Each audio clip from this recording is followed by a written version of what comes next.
வணக்கம். மாலை முரசு தொலைக்காட்சியின் 8 திக்கும் 8 மணி செய்தி தொகுப்பில் செய்திகளை விரிவாக பார்ப்பதற்கு முன்பாக முதல் தலைப்புச் செய்திகளை பார்க்கலாம். 2026 சட்டமன்ற தேர்தலில் திமுக சார்பில் போட்டியிட இன்று முதல் விருப்ப மனு விநியோகம். மார்ச் 2ஆம் தேதி வரை விண்ணப்பிக்கலாம் என்றும் திமுக தலைமை அறிவிப்பு.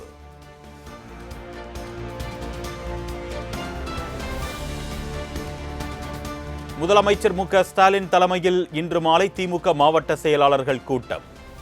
வெல்லும் தமிழ் பெண்கள் என்னும் தலைப்பில் வீடு வீடாக மேற்கொள்ளும் பரப்புரைக்கான ஏற்பாடுகள் குறித்து ஆலோசனை.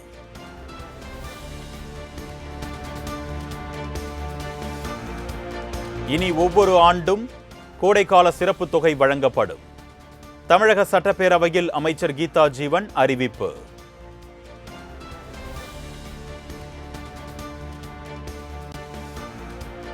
தேர்தல் பயம் காரணமாக இரவோடு இரவாக 5000 ரூபாய் விடுவிக்கப்பட்டிருப்பதாக இபிஎஸ் விமர்சனம். தேர்தல் உஷ்ணத்தால் கோடைக்கால சிறப்பு தொகை வழங்கப்பட்டிருப்பதாகவும் இடைக்கால பட்ஜெட் மீதான விவாதத்தில் பேச்சு.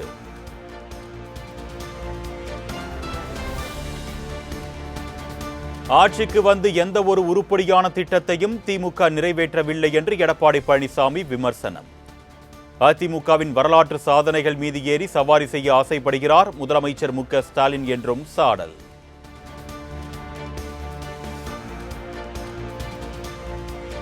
இந்திய மீனவர்களை விடுவிப்பதற்கு உடனடி தூதரக நடவடிக்கை எடுக்க வேண்டும். வெளியுறவுத்துறை அமைச்சர் ஜெய்சங்கருக்கு முதலமைச்சர் மு.க.ஸ்டாலின் கடிதம்.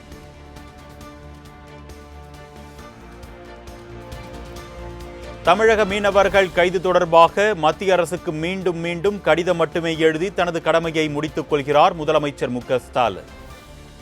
தமிழ் மீனவர்கள் தொடர்ச்சியாக கைது செய்யப்படும் பேரவலத்திற்கு கச்சத்தீவை மீட்பது ஒன்றே நிலைத்த தீர்வாக அமையும் என்றும் சீமான் வலியுறுத்தல்.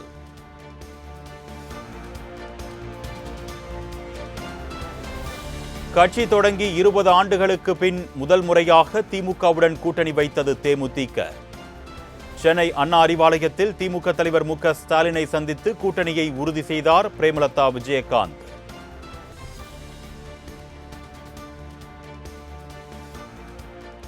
நிர்வாகிகள் தொண்டர்கள் விருப்பத்தின் பேரிலேயே முழு மனதுடன் திமுகவுடன் கூட்டணி அமைத்துள்ளோம். தேமுதிக பொதுச் செயலாளர் பிரேமலதா விஜயகாந்த் விளக்கம்.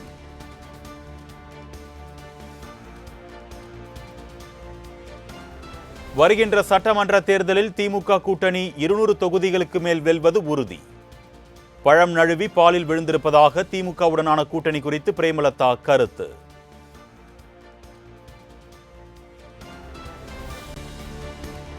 கூட்டணி குறித்து முடிவெடுப்பது அந்தந்த கட்சி தலைவர்களின் விருப்பம். திமுக கூட்டணியில் தேமுதிக இணைந்திருப்பது குறித்து அதிமுக பொதுச் செயலாளர் எடப்பாடி பழனிசாமி கருத்து.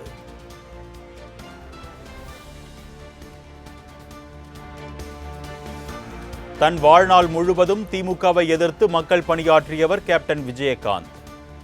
மக்கள் விரோத திமுகவுடன் தேமுதிக இணைந்ததை ஒருபோதும் கேப்டனின் ஆன்மா மன்னிக்காது என்று தமிழக பாஜக சாடல்.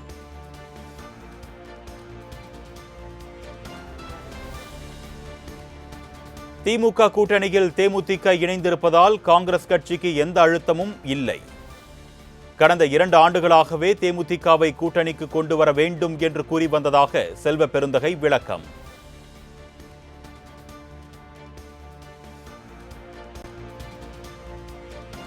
என்டிஏ கூட்டணி ஏமாற்றிவிட்டதன் விளைவாகத்தான் தற்பொழுது திமுக கூட்டணியில் தேமுதிக இணைந்துள்ளது.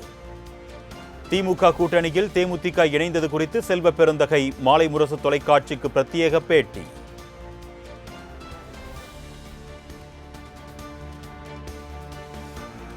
திமுக நிர்வாகியும் மு.க. அழகிரியின் ஆதரவாளருமாக இருந்த எஸ்.ஆர். கோபி எடப்பாடி பழனிசாமி முன்னிலையில் அதிமுகவில் இணைந்தார்.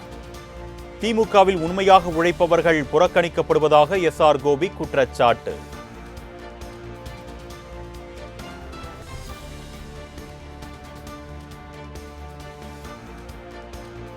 அரசியலில் நான் மகிழ்ச்சியாக இல்லை, ஒவ்வொரு நாளும் சித்திரவதையை அனுபவித்துக் கொண்டிருக்கிறேன்.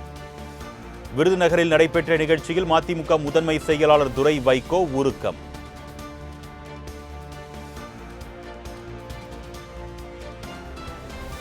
பாமக தலைவராக தன்னை பதிவு செய்யும் வரை தேர்தல் தேதி அறிவிப்பை தள்ளி வைக்க வேண்டும் என்று ராமதாஸ் தொடர்ந்த புதிய வழக்கு சென்னை உயர்நீதிமன்றத்தில் இன்று விசாரணை.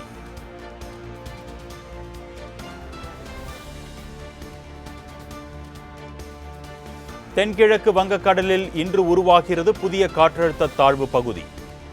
இந்திய வானிலை ஆய்வு மையம் தகவல்.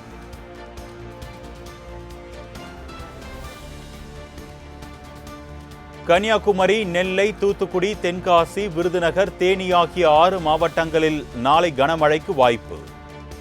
திண்டுக்கல், மதுரை, தேனி ஆகிய 3 மாவட்டங்களில் நாளை மறுநாள் கனமழை பெய்யக்கூடும் என்றும் சென்னை வானிலை ஆய்வு மையம் அறிவிப்பு.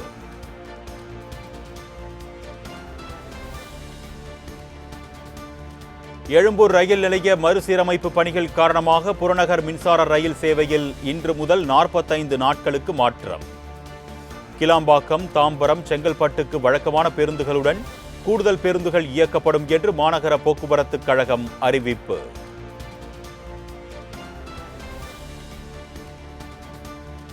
கர்நாடகா உள்ளிட்ட 22 மாநிலங்கள் மற்றும் யூனியன் பிரதேசங்களில் ஏப்ரல் முதல் எஸ்ஐஆர் பணிகள் தொடங்கும். இந்திய தேர்தல் ஆணையம் அறிவிப்பு.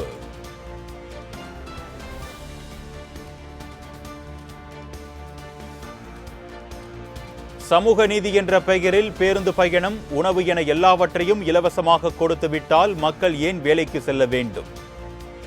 நிதி பற்றாக்குறை இருந்தும் மாநில அரசுகள் இலவசங்களை வாரி வழங்குவதாக உச்சநீதிமன்ற தலைமை நீதிபதி சூரியகாந்த் அதிருப்தி.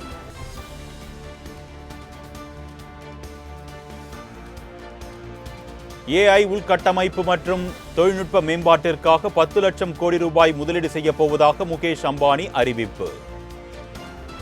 இந்தியாவின் ஏஐ மாற்றத்தில் ஜியோ இன்னும் பெரிய பங்கை வகிக்கும் என்று டெல்லி ஏஐ உச்சி மாநாட்டில் பேச்சு.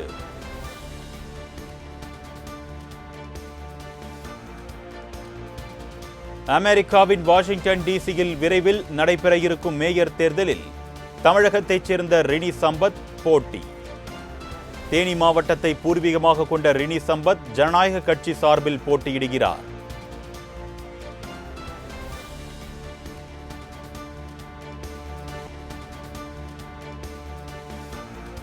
அர்ஜென்டினாவில் சுழன்றடித்த சூறாவளி காற்றால் வேரோடு சாய்ந்த மரங்கள். கனமழை மற்றும் பலத்த காற்றால் வீடுகள், கார் உள்ளிட்ட வாகனங்கள் சேதம்.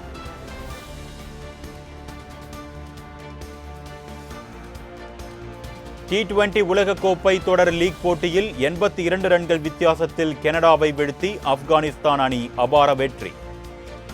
மற்றொரு ஆட்டத்தில் 6 விக்கெட்டுகள் வித்தியாசத்தில் ஜிம்பாப்வே அணியிடம் வீழ்ந்தது இலங்கை.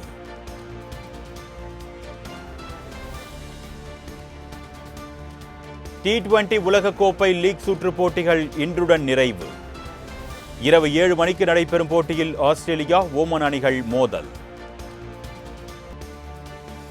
திருப்பதி ஏழுமலையான் கோவிலில் நடிகை த்ரிஷா சாமி தரிசனம். கோயிலில் த்ரிஷாவை பார்த்த ரசிகர்கள் செல்ஃபி எடுத்து மகிழ்ச்சி.